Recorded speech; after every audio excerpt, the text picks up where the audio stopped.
नमस्कार साथियों, एक बार फिर से स्वागत है आप सभी लोगों का आपके अपने YouTube चैनल विजय जी में। आज जो आपके सामने मैं बहुत ही बड़ी खुशखबरी लेके आया हूँ। जो बच्चे हैं राजस्थान की एग्जाम की तैयारी करना चाहते हैं, जिन बच्चों ने ऐसा ठान रखा है कि सर कुछ भी हो जाए हमको तो सिर्फ नौकरी करनी है, तो किसी क्या करनी है, राजस्थान में ही नौकरी करनी है। माने तो सर नौकरी राजस्थान के अंदर ही करनी है, चाहे तावड़ो पड़े, चाहे लू चले, चाहे और कुछ भी हुए, नौकरी कहां पे करेंगे, राजस्थान के अंदर ही करेंगे। तो उन बच्चों के बारे में संपूर्ण जो जानकारी है, अपडेट है, वो मैं आपके सामने आज लेके आया हूं। बहुत ही रोमांचक जानकारी रहने वाली है, ठीक है ना, इसलिए वीडियो को अंत तक जरूर देखना।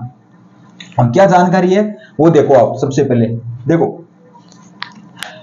लिखा हुआ है कि पटवार भर्ती 2024-25 पटवार की वैकेंसी है। बहुत लंबे टाइम तक इसकी वैकेंसी के बारे में बातें चल रही है, ठीक है ना।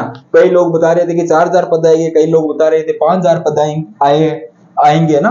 और विभाग ने भी जो भेजी थी वित्तीय स्वीकृति ना, तो वो भी लगभग 3000 पद के आसपास भेजी थी। 2998 के लगभग कोई पद थे, वो स्वीकृति भेजी है। लेकिन फाइनली जो अभी वित्तीय स्वीकृति मिली है, आज नोटिस जारी हुआ है, मैंने टेलीग्राम ग्रुप में डाल भी दिया है। वो जो नोटिस में स्वीकृति मिली है वित्तीय स्वीकृति विभाग के द्वारा, वो कितनी मिली है वो इंपोर्टेंट रहने वाली है। तो उसके अंदर जो पदों की स्वीकृति मिली है पटवार भर्ती के लिए, वो मिली है 2963 पद, सॉरी 1963 पद। कितने हैं? 1963 पदों की जो है पटवार भर्ती के लिए स्वीकृति मिल चुकी है विभाग के द्वारा। अब वित्तीय स्वीकृति क्या होती है? वित्तीय स्वीकृति होती है मतलब कि विभाग ने 1963 पदों की जिम्मेदारी जो है ले ली है, ठीक है ना। अब वो भर्ती कभी भी आ सकती है। विभाग क्या बोल रहा है कि हम 1963 पदों पर क्या करेंगे, भर्ती कराएंगे, ये जिम्मेदारी अपनी है। इसके अंदर जो वित्तीय खर्चा होगा वो क्या होगा, हम आपको देने के लिए तैयार है। अब सबसे बात है कि इसके अंदर सर योग्यता क्या रहने वाली है, ठीक है ना। भाई क्या सर 12th पास जो बच्चे वो भी तैयारी कर सकते हैं, ठीक है, या जो जिनके पास ग्रेजुएशन है क्या वो तैयारी कर सकते हैं? क्या सर इसके अंदर सीईटी है या नहीं है? तो उसके बारे में चर्चा करते हैं। देखिए इसके अंदर है ना, योग्यता क्या है। सबसे पहले तो आपकी क्या होनी चाहिए, आपके पास में स्नातक स्तर होना चाहिए। स्नातक मतलब आप ग्रेजुएट होने चाहिए, मतलब आपकी ग्रेजुएशन होनी चाहिए। या तो आपकी ग्रेजुएशन हो गई, या आप ग्रेजुएशन के अंतिम वर्ष में हो, समझ रहे हो, या आप ग्रेजुएशन के कौन से वर्ष में हो, अंतिम वर्ष में। ये तो इसकी है क्वालिफिकेशन। स्नातक का मतलब होता है आपकी ग्रेजुएशन हो गई है, या तो आपकी ग्रेजुएशन कंप्लीट हो गई है, या आप ग्रेजुएशन के अंतिम वर्ष मतलब 3rd ईयर के अंदर हो। दूसरी इसकी योग्यता है, साथ में क्या है, प्लस में इसके अंदर है सीईटी। क्या है? सीईटी। और सीईटी भी कौन सी है? ग्रेजुएशन लेवल वाली। कौन सी है? ग्रेजुएशन लेवल वाली। सीईटी इसके अंदर कौन सी रहने वाली है? सेकेंडरी लेवल वाली नहीं रहने वाली है। कौन सी रहने वाली है? ग्रेजुएशन लेवल वाली इसके अंदर सीईटी रहने वाली है। तो ये तो थी इसकी योग्यता। कौन सी? एक तो आपके पास में कॉलेज की डिग्री होनी चाहिए, या आप कॉलेज के अंतिम वर्ष में हो तो भी चलेगा। साथ में आप क्या हो, सीईटी की आपने एग्जाम दी हो, ठीक है, और सीईटी के 15 गुना कट ऑफ के अंदर आपको शामिल होना है। यह है इसकी योग्यता। अब विद्यार्थियों के मन में एक सवाल होगा कि सर क्या इसके अंदर जो पुरानी सीईटी है उसके अंदर ये वैकेंसी आई है, क्या सर जो नई सीईटी आने वाली है उसके अंदर ये वैकेंसी आएंगी? तो उसके बारे में आपको बता दूं कि ये जो भर्ती आई है ये आई है नई सीईटी के अंदर। किसके अंदर आई है? बहुत ही बड़ी खुशखबरी है। जिन विद्यार्थियों, कोई विद्यार्थी पीछे किसी कारणवश सीईटी को जिसने सीरियस नहीं लिया था, या जिन्होंने सीईटी के एग्जाम भी नहीं दिए थे ना, उन विद्यार्थियों के लिए बहुत ही बड़ी खुशखबरी है कि ये भर्ती किसके अंदर आने वाली है? नई सीईटी के अंदर आने वाली है। पुरानी सीईटी के अंदर ये भर्ती नहीं है, ध्यान रखना। नई सीईटी के अंदर ये भर्ती है। पहले आपकी सीईटी की एग्जाम होगी और उसके बाद में ये भर्ती कंडक्ट करवाई जाएगी विभाग के द्वारा। तो ध्यान रखना, नई सीईटी के अंदर ये भर्ती रहने वाली है।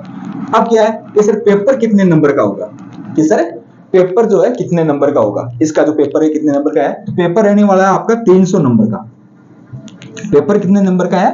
300 नंबर का आपके पेपर होगा पटवार भर्ती के लिए। अब है सिलेबस। तो सिलेबस में हम बाद में चर्चा करेंगे। सिलेबस ये मैंने पूरा का पूरा यहाँ पे लिख दिया है, सिलेबस ये है सिलेबस। उसके बाद में है कि सर भर्ती का जो काम है वो कितना हो चुका है। सबसे सर बड़ा हमारे जो सवाल है कि सर भर्ती का जो काम है वो कितना हो चुका है लगभग, ठीक है ना, कब तक ये भर्ती आ सकती है। तो उसके बारे में आपको बताना चाहूंगा कि देखो सबसे पहले तो विभाग है ना लिख के भेजता है, ठीक है, विभाग भेजता है गवर्नमेंट को किस तरह हम कितनी पदों पे भर्ती करना चाहते हैं, क्या आप हमें स्वीकृति दोगे या नहीं दोगे। तो वो सारा काम हो चुका है। वित्तीय स्वीकृति अंतिम ऑप्शन होता है, ध्यान रखना। वित्तीय स्वीकृति क्या होती है? वित्तीय स्वीकृति लास्ट स्टेज होती है भर्ती की। जब विभाग उसको वित्तीय स्वीकृति प्रदान कर देता है, जब गवर्नमेंट है ना, मुख्यमंत्री जी साइन कर देते हैं वित्तीय स्वीकृति के ऊपर, तब ध्यान रखना भर्ती 100% कंफर्म हो गई। अब है कि विभाग की मर्जी है तो वो कब नोटिफिकेशन जारी करे। अब इसका एक ही काम बचा है, केवल और केवल नोटिफिकेशन आना, ठीक है ना। ऑफिशियल नोटिफिकेशन उसका बाकी है, बाकी सारा का सारा इसका काम है भर्ती का हो चुका है। अब ऑफिशियल नोटिफिकेशन आपको कभी भी देखने को मिल सकता है। अब हो सकता है कि पहले आपकी सीटी के एग्जाम हो, उसके बाद में नोटिफिकेशन आए, हो सकता है कि अभी आ जाए, इसके बारे में तो अभी कंफर्म नहीं है, लेकिन अभी है, इसका सारा का सारा काम हो चुका है। अभी केवल क्या बाकी है, आपका नोटिफिकेशन बाकी है, ऑफिशियल नोटिफिकेशन। बाकी वित्तीय स्वीकृति वाला काम एकदम पूरा कंप्लीट हो गया है। तो ये भर्ती लगभग आप ऐसे समझ लो कि 70% इसका काम पूरा हो गया है, ठीक है ना। अब नोटिफिकेशन बाकी है, नोटिफिकेशन कभी भी आ सकता है, ठीक है ना, वो विभाग की मर्जी है। दूसरी है, अब सर सीटी की एग्जाम कब है, क्या है कि सर सीटी की एग्जाम कब है, ये भी सवाल है। तो इसके बारे में देखो मैंने लिखा है यहाँ पे कि 21 से 24 सितंबर अभी तक जो बताया गया है, ठीक है ना। आरएसएसबी ने जो नोटिस जारी किया था, कैलेंडर जारी किया था, उसके अंदर सीटी की जो है ग्रेजुएशन लेवल वाली सीटी कब है, 21 से लेके 24 सितंबर के बीच में आपकी ग्रेजुएशन लेवल की सीटी की एग्जाम होगी, ध्यान रखना। तो मैं उन युवाओं को यही कहना चाहता हूं कि आप ध्यान रखना, सीटी को ऐसे समझ लो कि सीटी है वो पटवार का प्री का एग्जाम है। क्या है भाई, आप इसे समझ लो, सीट पटवार के कितने पेपर होंगे, 2 पेपर होंगे। मतलब वैसे तो ऑफिशियल तो 1 पेपर ही होगा, जा रहा ना पटवार का, लेकिन आप यूं मान के चलो कि पटवार का 2 पेपर हो रहा है। एक पेपर आपका होगा 21 से 24 सितंबर के बीच में, और सेकंड पेपर का जब आप पास कर जाओगे प्री, मतलब आप सीटी पास कर लोगे 15 गुना के अंदर, फिर आपका होगा मेन पेपर, मेंस होगा, ठीक है ना। तो आप दिमाग में ऐसे सोच बना लो कि पटवार के कितने पेपर होंगे, 2 पेपर होंगे, एक तो प्री होगा और एक मेंस होगा। प्री आपकी डेट आ चुकी है, इसे समझ लो, आपकी प्री की आपकी डेट क्या है, आ चुकी है 21 से लेकर 24 सितंबर के बीच में। अब मैं ये क्यों बोल रहा हूँ कि सिर्फ प्री है या मेन है, यह है सिलेबस के ऊपर बात सारी की सारी। प्री और मेन वाली बात, मेंस वाली बात में क्यों बोल रहा हूँ, क्योंकि सिलेबस के ऊपर पूरा का पूरा डिपेंड है। जो सिलेबस पूरा का पूरा जो सीटी का सिलेबस है ना, सेम टू सेम सिलेबस किसका है, पटवार भर्ती का रहने वाला है। कैसे चर्चा करते हैं देखो, राजस्थान जीके है, आपको पता है सीटी के अंदर आता है और पटवार के अंदर आता है। ये पटवार का सिलेबस लिखा है, जान रहा मैंने किसका लिखा है, पटवार का। अब आप मैच कर लेना सीटी वाले सिलेबस से। राजस्थान जीके है, राजस्थान के लिए हिस्ट्री आएगी, आर्ट एंड कल्चर आएगी, ज्योग्राफी आएगी और पॉलिटिकल साइंस आएगी, ठीक है, पॉलिटी आएगी। राजस्थान जीके आ रहा है, करंट जीके सीटी के अंदर आता है भाई, करंट जीके सीटी के अंदर आता है ना, 2-4 क्वेश्चन आते हैं, लेकिन करंट जीके के सीटी के अंदर आते हैं। ये करंट जीके किसके अंदर पूछे जाएंगे आपसे, पटवार भर्ती में पूछी जाएगी। जनरल साइंस, सामान्य विज्ञान, आपको पता है कि पिछली बार सामान्य विज्ञान अच्छी खासी पूछी गई थी सीटी के अंदर, तो अब की बार सीटी के अंदर सामान्य विज्ञान भी आएगी और पटवार के अंदर भी जीएस के 10 से 15 क्वेश्चन, 10 से 12 क्वेश्चन आपको देखने को मिल सकते हैं, ठीक है ना। ये ध्यान रखना, पटवार भर्ती का सिलेबस है। उसके बाद में इंडिया जीके, तो इंडिया जीके आपकी सीटी में भी आता है और इंडिया जीके किस में आएगा, आपके पटवार में भी आएगा। उसके बाद में हिंदी है, तो हिंदी आपकी सीटी में भी है और हिंदी पटवार में भी है। उसके बाद में इंग्लिश है, तो इंग्लिश आपके पटवार में भी है और इंग्लिश आपकी सीटी में भी है। उसके बाद मैथ्स है, तो मैथ्स आपकी पटवार में भी है और आपकी सीटी में भी है। हाँ, हो सकता है सीटी में 2-4 क्वेश्चन कम आ जाए मैथ के, इसमें तो 2-4 क्वेश्चन ज्यादा आ सकते हैं, ठीक है ना, लेकिन मैथ आपको पढ़नी पड़ेगी। उसके बाद में रीजनिंग है, रीजनिंग आपकी सीटी के अंदर भी आएगी और पटवार के अंदर भी आएगी। और उसके बाद में क्या है, कंप्यूटर है, तो कंप्यूटर सीटी के अंदर ही पूछा जाएगा और कंप्यूटर पटवार भर्ती में भी आपको पूछा जाएगा। तो मेरा कहने का मतलब है कि पूरा का सेम टू सेम सिलेबस किसका है, जो सीटी का सिलेबस रहने वाला है वही पटवार जो है आपके, जो मेन पेपर होगा पटवार का, मतलब पटवार का एक ही पेपर होगा, तो ठीक है, वो का वो सिलेबस किसके अंदर रहने वाला है, पटवार के लिए रहने वाला है। इसलिए मैं आपको बोल रहा हूं कि आप ना दिमाग में ऐसे थिंकिंग बना लो कि पटवार के लिए 2 पेपर होंगे, एक तो प्री होगा और एक क्या होगा, मेंस होगा। प्री की डेट आपको मिल चुकी है, प्री का जो टारगेट आपको मिल चुका है कि 21 से लेकर 24 सितंबर के बीच में आपकी प्री की एग्जाम होगी। जब ये प्री आप क्वालिफाई कर जाओगे तब आपकी मेंस की एग्जाम होगी, और मेंस की एग्जाम के लिए आपको क्या करना है, सीटी की 15 गुना कट ऑफ के अंदर आपको आना है। और सबसे बड़ी खुशखबरी ये है कि पुरानी वाली सीटी के अंदर ये भर्ती नहीं है, नई सीटी के अंदर ये भर्ती आने वाली है। इसलिए जो नए जो युवा है, जिन्होंने पिछली बार सीटी का एग्जाम नहीं दिया था या जिन्होंने किसी भी कारणवश सीटी को सीरियस नहीं लिया था, उन बच्चों के लिए बहुत ही बड़ा मौका है। और जो बच्चे ऑफिशियली जिसका मतलब है कि मेरे को पटवार भर्ती के अंदर जाना है, मेरे को पटवारी बनना है, तो उन बच्चों के लिए तो बहुत ही बड़ी खुशखबरी है, ध्यान रखना, ठीक है ना। बहुत ही जल्दी वैकेंसी आपको देखने को मिलेगी, ठीक है। और बाकी जितनी भी जो डिटेल थी वो मैंने आपको सारी की सारी बता दी है, कोई भी कंफ्यूज आपको छोड़ना नहीं है। फिर से देखना, 1963 पद आपके, ठीक है ना। क्वालिफिकेशन मैंने बता दिया आपको, ठीक है ना। नई सीटी होगी, पेपर कितने नंबर का होगा, 300 नंबर का, 300 नंबर का आपका सीटी का पेपर होता है।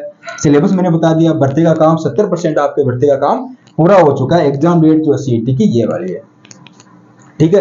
तो मतलब एक कितनी अच्छी बात है, मतलब आप अपने आप को परख सकते हो कि आपका पहले क्या हो रहा है, पहले आपका प्री एग्जाम हो रहा है, ठीक है ना भाई। सीईटी वाले देखो कितनी अच्छी बात है कि पहले आप अपने आप को परख सकते हो, पूरा यही सिलेबस रहने वाला है, यही 300 नंबर है, ठीक है ना। एग्जाम डेट आपकी है, तो इसमें अगर आप अच्छा परफॉर्म करोगे ना, तो आपका कॉन्फिडेंस लेवल ऑटोमेटिक आपका हाई हो जाएगा, कॉन्फिडेंस की यार मैं तो आराम से क्या कर लूंगा, पटवार अब की बार बन जाऊंगा। कैसे बन जाओगे, अगर आपने इस परीक्षा के अंदर अच्छे स्कोर किया तो आपका कॉन्फिडेंस लेवल क्या होगा, बहुत ही ज्यादा हाई होगा, और ये आपको कहीं ना कहीं बेनिफिट देने वाला है। तो ये थी आज की जानकारी। फिर से बोल रहा हूँ कि अपनी तैयारी को कंटिन्यू रखिए, सीईटी की एक बार अच्छे से तैयारी कर लेना। अब की बार सीईटी के अंदर बहुत ही अच्छी खासी वैकेंसी आपको देखने को मिली है, ठीक है। और वैकेंसी अभी भी और भी विभाग के अंदर मैंने बताया, पुलिस के अंदर वैकेंसी आएगी, फिर से सीईटी की सेकेंडरी लेवल के एग्जाम होने के बाद में पुलिस में भी एक बड़ी भर्ती आएगी जा रहा है ना। तो सभी युवाओं के लिए बहुत ही बड़ी खुशखबरी वाली बात है, खासकर पटवारी की जो भर्ती की तैयारी करने वाले युवा है उनके लिए, ठीक है।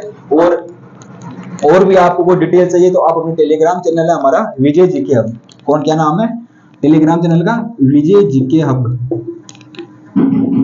उस पे जाइए और उसको ज्वाइन कर लीजिए ना। इसकी लिंक जो है इस वीडियो के आपको कमेंट बॉक्स में मिल जाएगी या डिस्क्रिप्शन बॉक्स में मिल जाएगी। तो आप जाके ऑफिशियल टेलीग्राम चैनल पे पहुंच जाओगे, वहां पे जुड़ जाइए, वहां पे क्यूज होती है और वैकेंसी की जो महत्वपूर्ण अपडेट है वो मिलती रहती है। तो ये थी आपको आज की जानकारी। अगर आपको ये जानकारी अच्छी लगी तो चैनल को लाइक करना, शेयर करना और सब्सक्राइब करना है, ठीक है ना। बाकी आज थोड़ा तेज इसलिए बोला है क्योंकि अभी थोड़ा समय कम है, इसलिए कहीं जाना भी है, इसलिए मैंने आपको तुरंत सारी की सारी बातें एकदम बता दी है, ताकि आपका भी टाइम वेस्ट ना हो। अभी पढ़ाई का टाइम चल रहा है, एग्जाम्स का टाइम है, ताकि आपको ज्यादा वीडियो देखने के जो है नौबत ना आए। तो इतनी है छोटा सा वीडियो रहने वाला है, तुरंत देखिए और अपने काम में लग जाइए, ठीक है। बाकी कहीं भी भटकने की जरूरत नहीं है, और ये कुछ डिटेल पटवार भर्ती की मैंने आपको सारी की सारी डिटेल आपको बता दी है, ठीक है। मिलते हैं एक नई अपडेट के साथ में, तब तक के लिए पढ़ते रहिए, मुस्कुराते रहिए और अपने आसपास के लोगों का ध्यान रखिए और पशु पक्षियों का भी ध्यान रखिए। धन्यवाद।